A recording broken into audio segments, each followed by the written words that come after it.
Mrs. Dicky Asawo. I'll be taking you on the subject economics. And for today, we'll be looking at the theme, principles of economics, and the topic, concept of demand and supply. As a student, have you ever wondered why you want to buy certain goods or buy any good at all? Or you probably need a service. Have you ever wondered? Give it a thought or two. We want to buy goods because we want to satisfy a particular need. To put it differently, we demand for goods or services because we want to satisfy a particular need. Now, what exactly is demand? Demand is simply the desire for goods or services. Now, there's a difference between demand and the quantity demanded. Quantity demanded is the willingness and ability to buy goods and services at a particular point in time and at a particular amount. Quickly, we want to look at the laws guiding demand. And the law states that at higher prices, consumers, people will be willing to buy lower quantities. Put differently, at lower prices, consumers will be willing to buy more of a good or service. Now, to look at the relationship, to look at the law of demand, we can actually represent this in a demand schedule. And a demand schedule is just a table that shows different prices of a particular good that is bought at different quantities. Let's look at a typical case here. Assuming we are looking at the product, tins of milk. Now, at the price of 2 naira, 8,000 tins of milk was bought. When the price increased to 3 naira, consumers were willing to buy a lower quantity, and the quantity reduced to 7,000. Now, by the time the price kept increasing, lower quantities were bought. By the time it reduced further to 9, just 1,000 tins of milk were demanded. This we can represent on a demand curve. A curve is just a simple representation of the demand schedule that we just looked at. And this can actually depict the law of demand that we just looked at. Now, from the graph, we can see that a demand curve slopes downwards from left to the right. Now, what this means is that at higher prices, consumers will be willing to demand for fewer quantities. And at lower prices, consumers will be willing to demand for more of that particular product or service, as the case may be. Let's assume if we have prices of tins of milk to be 2, 4, 6, and we have quantities in the range of maybe 5, 10, 15. Now, when the price was 2 naira, consumers were willing to buy as much as 20 tins. Now, when the price increased to 4 naira, consumers were willing to buy fewer quantities. At 2 naira, 20 was bought. By the time it increased to 4 naira, fewer quantities were demanded for. With a further increase to 6 naira, consumers reduced their quantity further. Just like the law stated, at higher prices, consumers will be willing to consume lower quantities, and at lower prices, they'll be willing to consume higher quantities. This simply shows a negative relationship between price and quantity demanded. Now, it is also important to know that several factors affect demand. Several factors contribute to the quantity that any consumer at any particular point in time will demand. one of such factors is the income. The money you receive as a student will determine to a large extent the quantity of a good that you'll be able to consume, you'll be able to buy, or you'll be able to demand. Let's give an instance. If your pocket money is 1,000 naira every month and you are able to get 7 bottles of Coke,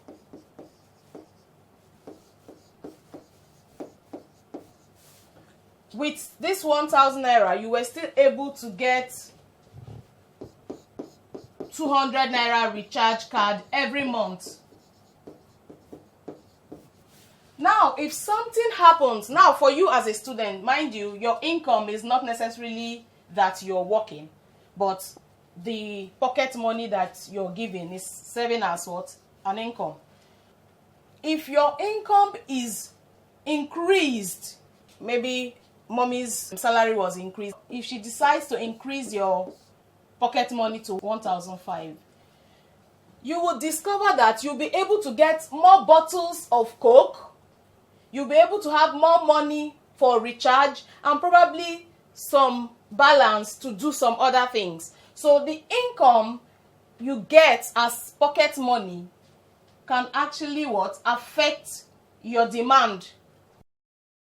It can bring about an increase in what you demand. It can also bring about a reduction in what you demand, depending on if it's an increase or a decrease. The population size of the people also, where you have so many persons in a particular place, there is a tendency that more of a particular good will be demanded than when you have fewer persons.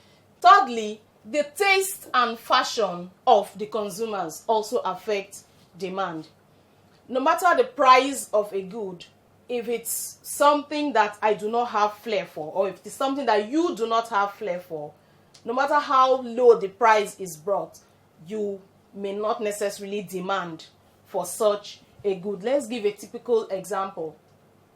If the price of a car is brought so low that every other adult is thinking this is a good purchase, for you as a student, it may not necessarily make you to demand for a car because it's not a necessity or it's not a want. Mind you, we want things, we buy things because we want to satisfy a want.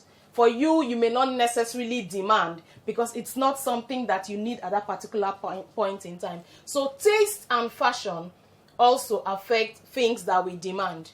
Another point that affect the demand of goods and service is the price. The price of goods. Once the price of a particular good is high, the tendency to demand for that good is low, and when it comes down, the tendency to demand for that good goes up. Also, the price of other related or substitute goods. Let's give a typical example. You have, for detergents, you have something like Omo and probably Clean or Elephant, as the case may be. Now, the price of one of such good can actually affect the quantity that will be bought of the other. Let's paint a picture here. The price of Omo is 200 naira for a pack, Omo. And the price of Clean or Ariel, as the case may be, is 170 naira. There is the tendency that people will demand more of Ariel than Omo. This is because they are substitute goods or commodities, so one can actually be used to replace the other, and people will naturally go for the one that is cheaper. Quickly, we'll be looking at the second concept, and that is the concept of supply. Supply is simply the amount of goods that is supplied into the market, and quantity supplied, on the other hand, is the willingness of suppliers to supply a particular product or service into the market at a particular price. So supply is just the total quantity of a product, okay, that suppliers supply into the market, while the quantity supplied is what they are willing to supply at a given price, at a particular price. And there are also laws, or there's also a law guiding the principle of supply. And this law states that at higher prices, suppliers will be willing to supply more. At higher prices, they will be willing to supply more.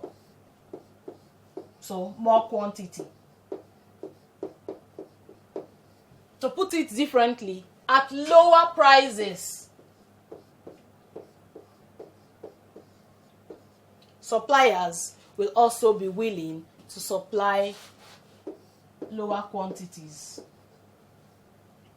This can actually be represented on a supply schedule. Let's look at a typical case.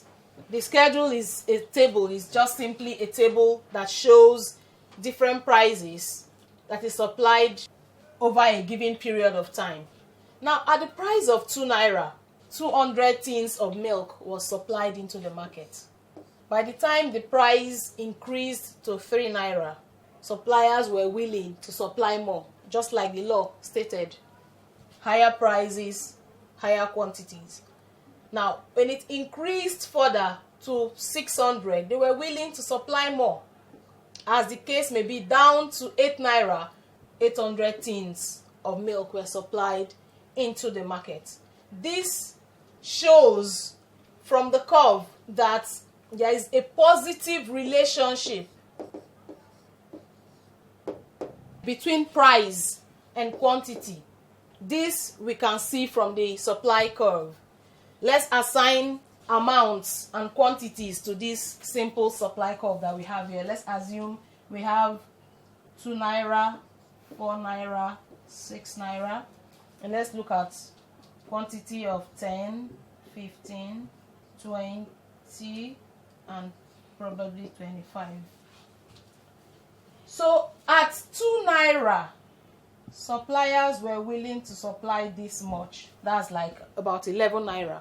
Now, by the time the price increased to 4 naira, they were willing to supply as much as 20. When it increased further, they were willing to supply as much as 25.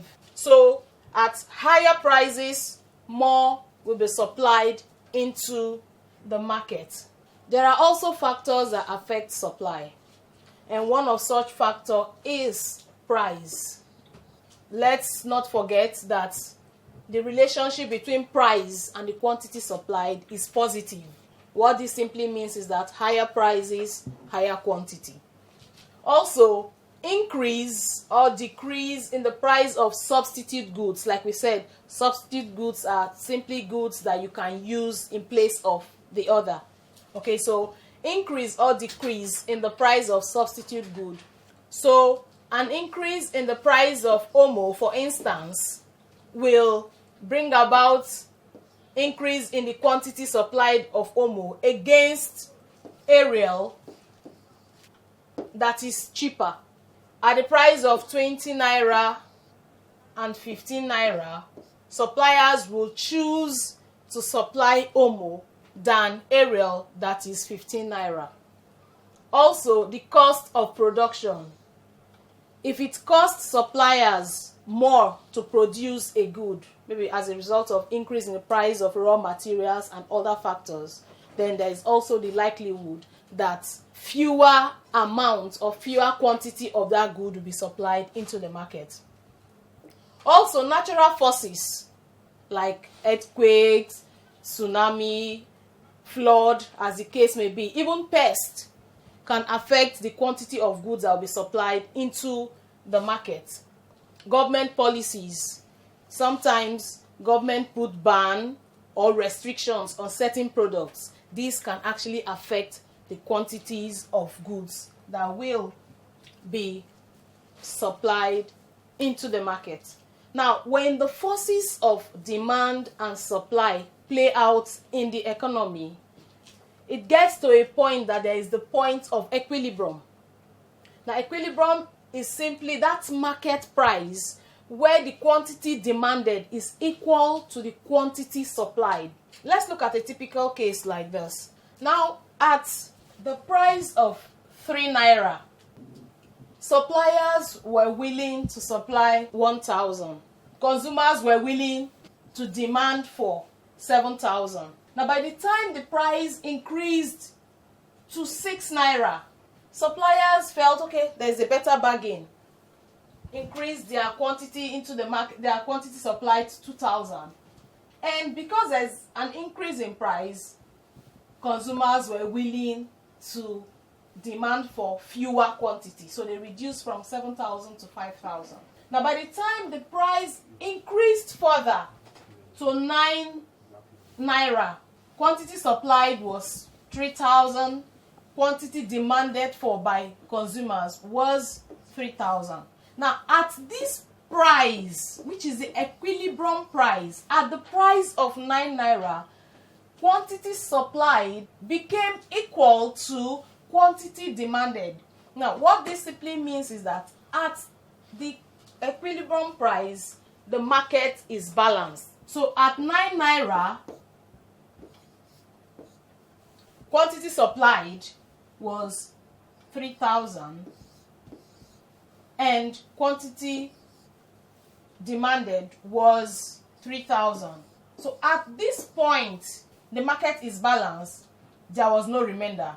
So there is no excess supply. There's also no excess demand. What this simply means is that at this price of 9 naira, there is no overflow of goods in the market. Everything that was supplied by consumers was actually bought or demanded by the consumers. So at this point, we have a balanced market, and this is the point of equilibrium. In summary, demand is simply the desire for goods or services, while the quantity demanded is the willingness, the ability to consume goods or services. And the law states that at higher prices, people will demand for lower quantities, and at lower prices, people will demand for higher quantity. Also, supply is the total quantity of a good or service that is supplied into the market, while the law of supply states that at higher prices, suppliers are willing to supply more. Also, let's also remember that the demand curve slopes downwards just like the supply curve. But the demand curve slopes from the left to the right, while the supply curve slopes downwards from the right to the left. What this means is that there is a negative relationship here and there is a positive relationship. Higher prices, lower quantities. Higher prices, higher quantities. Thank you. This will be all for now.